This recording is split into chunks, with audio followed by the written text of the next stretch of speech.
Hello aspirants, स्वागत है आप सभी का योर एग्री ट्विटर में। एक ऐसा प्लेटफॉर्म जहां आप बनाते हैं अपनी एग्रीकल्चर की स्किल को और भी बेहतर। Aspirants, ICAR JRF, BHU, UP CATET के यूजी और पीजी के एंट्रेंस एग्ज़ाम होने वाले हैं। काफ़ी स्टूडेंट्स की डिमांड थी कि लास्ट 5 ईयर्स के क्वेश्चन पेपर डिस्कस किए जाएँ। हम लेकर आए हैं एक ऐसी सीरीज़ जिसमें हम कवर करेंगे लास्ट 5 ईयर के question paper ICAR JRF, BHU और यूपी कैटेट के। साथ ही साथ हम सीखेंगे टर्मिनोलॉजी जो एग्रीकल्चर से रिलेटेड होंगी। तो चलिए शुरू करते हैं। एस्पिरेंट्स, पहला क्वेश्चन है, nitrogen deficiency in plants lead to. Nitrogen की कमी से पौधे में होता है। पहला ऑप्शन है क्लोरोसिस, दूसरा एक्सेसिव ग्रोथ, तीसरा प्रोफ्यूज फ्लावरिंग, चौथा डार्क ग्रीन कलर। तो सही ऑप्शन है क्लोरोसिस। क्लोरोसिस है क्या? पौधे की हरी पत्तियाँ नाइट्रोजन की कमी से पीली पड़ने लगती हैं, इसे कहते हैं chlorosis. Excessive growth, dark green colour, ये सब नाइट्रोजन की अधिकता के कारण होता है। चलते हैं नेक्स्ट क्वेश्चन की तरफ। एस्पिरेंट्स, दूसरा क्वेश्चन है, the two major races of rice are. धान की दो प्रमुख प्रजातियां कौन सी हैं? पहला ऑप्शन है यूरोपियन एंड ट्रॉपिकल, दूसरा है इंडिका एंड जापोनिका, तीसरा है एशियाटिक एंड अमेरिकन, चौथा है टेम्परेट एंड ट्रॉपिकल। तो सही ऑप्शन है इंडिका एंड जैपोनिका। राइस की कुल 3 वैरायटी है, इंडिका, जैपोनिका एंड जवानिका। तो ऑप्शन नंबर बी में 2 मिल रही हैं, इंडिका एंड जैपोनिका। तो सही ऑप्शन है ऑप्शन नंबर बी। देखते हैं नेक्स्ट क्वेश्चन को। End product of glycolysis is. Glycolysis क्रिया का अंतिम उत्पाद है। पहला ATP, दूसरा PEP, तीसरा पायरुवेट, चौथा ग्लूकोज। सही ऑप्शन है पायरुवेट। पायरुवेट एंड प्रोडक्ट है ग्लाइकोलिसिस क्रिया का। इस चार्ट को देखते हैं, यहाँ पे ग्लाइकोलिसिस क्रिया को दिखाया गया है और इसका एंड प्रोडक्ट आप देखेंगे तो पायरुवेट ही है। चलते हैं नेक्स्ट क्वेश्चन की तरफ। Criteria of essentiality of nutrients for plants was given by.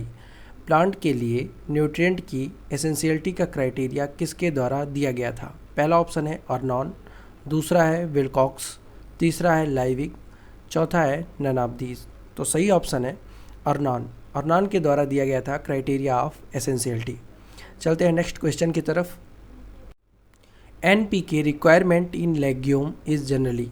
दलहनी फसलों में नाइट्रोजन, फास्फोरस और पोटास की ज़रूरत का अनुपात सामान्यतः क्या होता है? पहला ऑप्शन है 3:1:1, दूसरा है 3:1:0, तीसरा ऑप्शन है 1:2:2 और चौथा ऑप्शन है 4:2:1।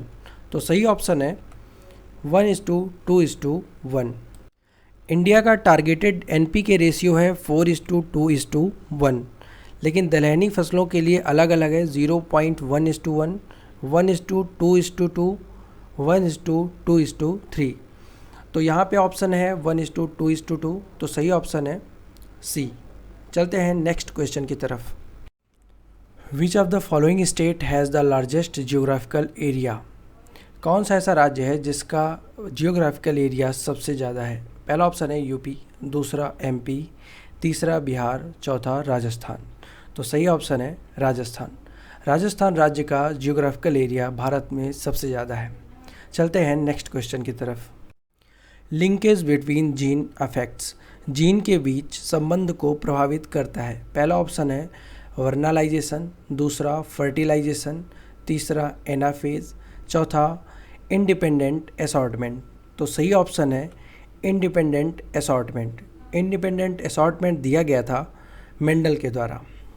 चलते हैं नेक्स्ट क्वेश्चन की तरफ। NPK are required in plant nutrition as. Plant nutrition के तौर पर नाइट्रोजन, फास्फोरस और पोटास की क्या ज़रूरत है? इनको किस श्रेणी में रखा गया है? पहला ऑप्शन है ट्रेस एलिमेंट, दूसरा माइक्रोन्यूट्रिएंट, तीसरा माइक्रो एलिमेंट, चौथा नन ऑफ दीज। इन ऑप्शंस में इन्हें किसी भी श्रेणी में नहीं रखा गया है। ये हैं मैक्रो या मेजर न्यूट्रिएंट। इन्हें प्राइमरी न्यूट्रिएंट भी कहते हैं। प्लांट के लिए इनकी ज़रूरत 1 ppm से ज़्यादा होती है। जो एसेंशियल न्यूट्रिएंट हैं इन्हें 3 भागों में बांटा गया है। पहला है बेसिक न्यूट्रिएंट, इसमें आते हैं कार्बन, हाइड्रोजन और ऑक्सीजन। दूसरा है मैक्रो या मेजर न्यूट्रिएंट, इसमें आते हैं नाइट्रोजन, फास्फोरस और पोटास। तीसरा है माइक्रो न्यूट्रिएंट्स, बाकी के बचे हुए जो 11 एलिमेंट हैं वो माइक्रोन्यूट्रिएंट की श्रेणी में आते हैं। माइक्रोन्यूट्रिएंट को ही ट्रेस एलिमेंट कहते हैं। चलते हैं नेक्स्ट क्वेश्चन की तरफ।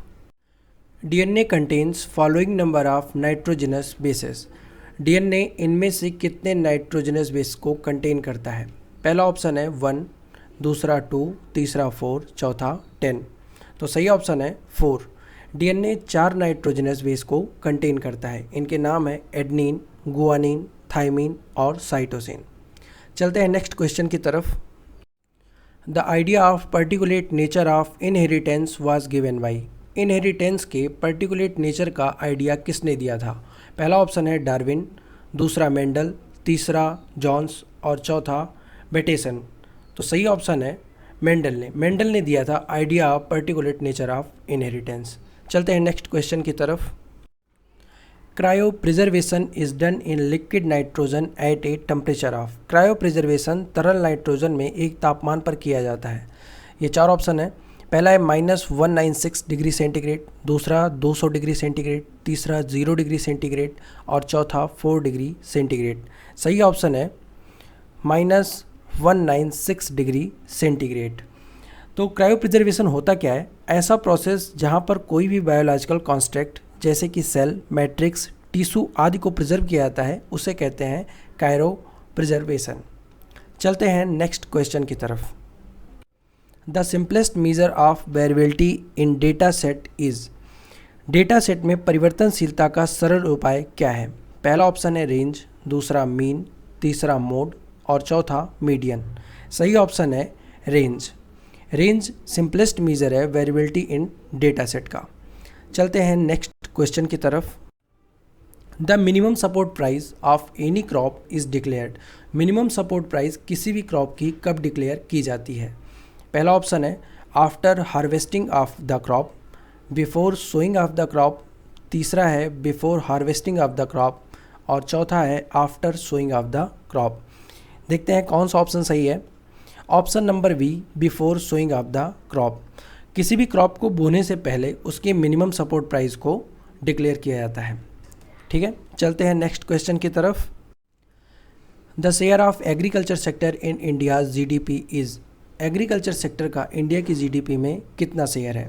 पहला ऑप्शन है 9%, दूसरा 12%, तीसरा 14%, चौथा 17% और पाँचवा 10%। देखते हैं सही ऑप्शन क्या है। सही ऑप्शन है 17%, लेकिन एग्जैक्ट डेटा है इसका 15.87%। अभी करंट में एग्रीकल्चर सेक्टर का इंडिया की जीडीपी में हिस्सेदारी है 15.87% और ये डेटा लिया गया है statistics.com से। ध्यान रखेंगे आप। चलते हैं नेक्स्ट क्वेश्चन की तरफ। There are dash stages of production. Production की कितनी स्टेजेस हैं? ऑप्शन, ये पाँचों ऑप्शन है 1, 2, 3, 4 या फिर 5। सही ऑप्शन देखते हैं। 3 स्टेजेस हैं प्रोडक्शन की। कौन कौन सी हैं? पहली स्टेज है इंक्रीजिंग एवरेज प्रोडक्ट प्रोडक्शन, दूसरा है डिक्रीजिंग मार्जिनल रिटर्न और तीसरा है नेगेटिव मार्जिनल रिटर्न। ध्यान रखेंगे आप, वीडियो को पॉज करके इसे नोट डाउन करेंगे। चलते हैं नेक्स्ट क्वेश्चन की तरफ। A line passing through least cost points on isoquant map is called. Isoquant map पर कम से कम लागत बिंदुओं से गुजरने वाली रेखा कौन सी है? पहला ऑप्शन है रेज लाइन, दूसरा प्राइस लाइन, तीसरा एक्सपेंशन पाथ, चौथा आइसो कॉस्ट लाइन। तो आइए देखते हैं सही ऑप्शन क्या है। Expansion path. एक्सपेंशन पाथ को स्केल लाइन भी कहते हैं। एक्सपेंशन पाथ को स्केल लाइन इसलिए कहते हैं क्योंकि प्रोड्यूसर इसी पैमाने के आधार पर अपने प्रोडक्ट का विस्तार करता है। ठीक है, चलते हैं नेक्स्ट क्वेश्चन की तरफ। Which one of the following honey bee species is of foreign origin. विदेशी मूल की हनी वी की स्पीसीज आपको बताना है। तो ये 4 ऑप्शंस हैं आपके सामने, इनमें से एक ऑप्शन सही है। आप कमेंट बॉक्स में सही ऑप्शन को मेंशन करेंगे। इसका आंसर हम अपने अगले वीडियो में आपको बताएंगे। एस्पिरेंट्स, अगर आपको वीडियो अच्छी लगी तो वीडियो को लाइक करें और शेयर करें अपने फ्रेंड्स के साथ जिनको इसकी ज़रूरत है। अगर आप चैनल पर नए हैं तो योर एग्री ट्विटर नाम से चैनल को सब्सक्राइब करें और बेल आइकन को हिट करें हमारे ऐसे ही वीडियोस की नोटिफिकेशन को सबसे पहले पाने के लिए। हमसे सोशल मीडिया पर जुड़ने के लिए डिस्क्रिप्शन बॉक्स में आपको लिंक मिल जाएगा। उस लिंक को हिट करके आप हमसे फेसबुक, टेलीग्राम और व्हाट्सएप के ग्रुप को ज्वाइन कर सकते हैं। मिलते हैं नेक्स्ट वीडियो में। Thank you for watching. God bless you all.